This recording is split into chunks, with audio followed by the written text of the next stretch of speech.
sublimation of desires happen only Atmani eva Atmana Tushtaha. That person who comes to seek solace at the feet of the Lord, who comes to seek solace in knowledge, and to be honest, to come to the feet of Bhagavan or to even pick up BhagavadGita, some type of hardships is required in life. Otherwise, a person will not be pulled out. To come to pick up BhagavadGita, it is said, Ananta Koti Janmantara Pumsam Advaita Vasna. Out of hundreds and thousands of lives, when we go through, then we get a chance to pick up BhagavadGita. Then, the more we are roasted in samsara, then we actually open and we start reading. And that is what our Upanishad says, Pariksha lokan karmachitan brahmanaha. When a person lives a life of examination, even if we look at our Puranic stories, Bhagavad Mahapuran, it's a discourse, dialogue between Parikshit ji and Shukdev ji. Now Parikshit ji, a great king, in the Pandu Vamsha, he's a grandson of Arjuna, and he's cursed that 7 days a snake will bite you and you will die. So he left. And he left his home. He said, now I have 6 days, at least 6 days, let me utilize them properly. But see, his name is beautiful. His name is Parikshit. In Sanskrit, Parikshit means Parikshana Samyuktaha Pumsam Parikshit. A person who has done pariksha. Pariksha in Sanskrit language either means examination. Even the exam that we take is called pariksha. They're testing us. How much do I know? But Parikshit Raja has done pariksha of life. And moment to moment, his pariksha was, is this person Bhagavan Vishnu? Because remember, when he was in the womb of his mother Uttara, Ashwathama had released a Brahmastra. And Uttara was screaming to Bhagavan Krishna, oh Lord, come and save this baby. It is the only heir of the entire Kuru Vamsha. And Bhagavan himself enters the womb of Uttara and protects that little baby Parikshit. So in the womb, Parikshit had seen Bhagavan, and his entire life was, whenever each person came to him, he was examining, is this Bhagavan Vishnu? No, leave it. So he had done examination of his life. And at the end, he acquired enough merit to listen to only glories of Bhagavan for 6 days. And he attains moksha. But for us, we also have to examine life. Every single experience we go through, it must be turned upside down. What am I doing here? And if we don't know what kind of examination we need to do, don't worry about it.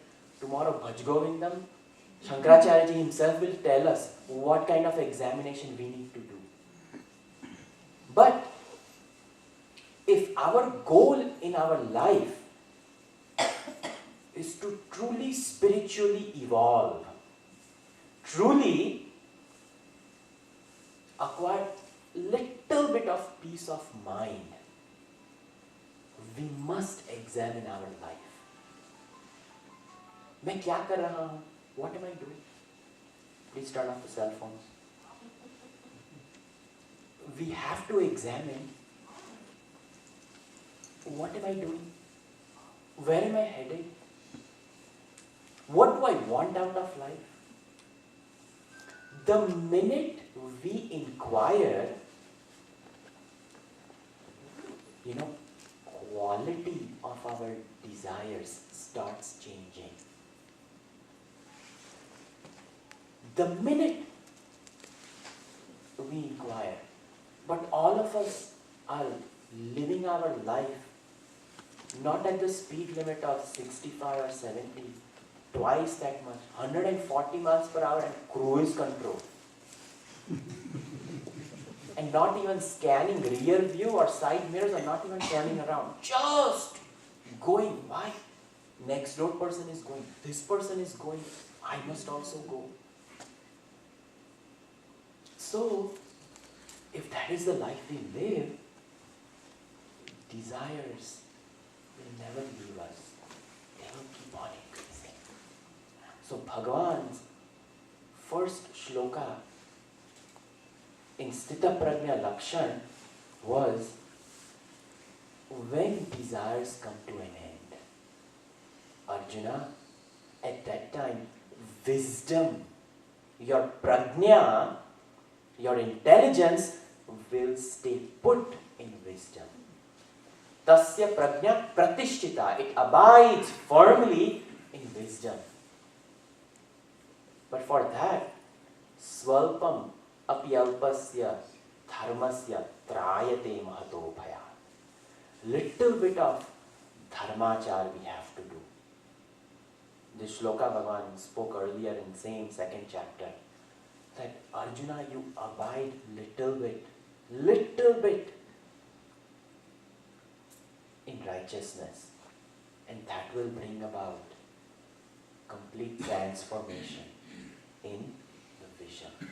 So the first shloka 55, Prajahati yada kaman sarvan parth manogatan atmani eva atmana tushtaha. When that person, only when it is roasted, each and every single desire has turned about. And if we really inquire into our desires, each one of our desires are only for one thing. And that one thing is to be happy. All of us, without any exception, even the little ant crawling around over there getting some prasad or whatnot, everybody wants to be happy. Only for happiness we create havoc in our lives and others' lives. Only for happiness. So if we understand that I want to be happy, but we have to know where to look for that happiness. I want to go out and get groceries, but I go to Scott and White. That won't work. You will only find doctors in Scott and White if you go to a hospital. We have to go to HEB for groceries. We have to know where to go. In the same way, if I want to be happy, I must know, where is this happiness? Where is this joy? Where is it?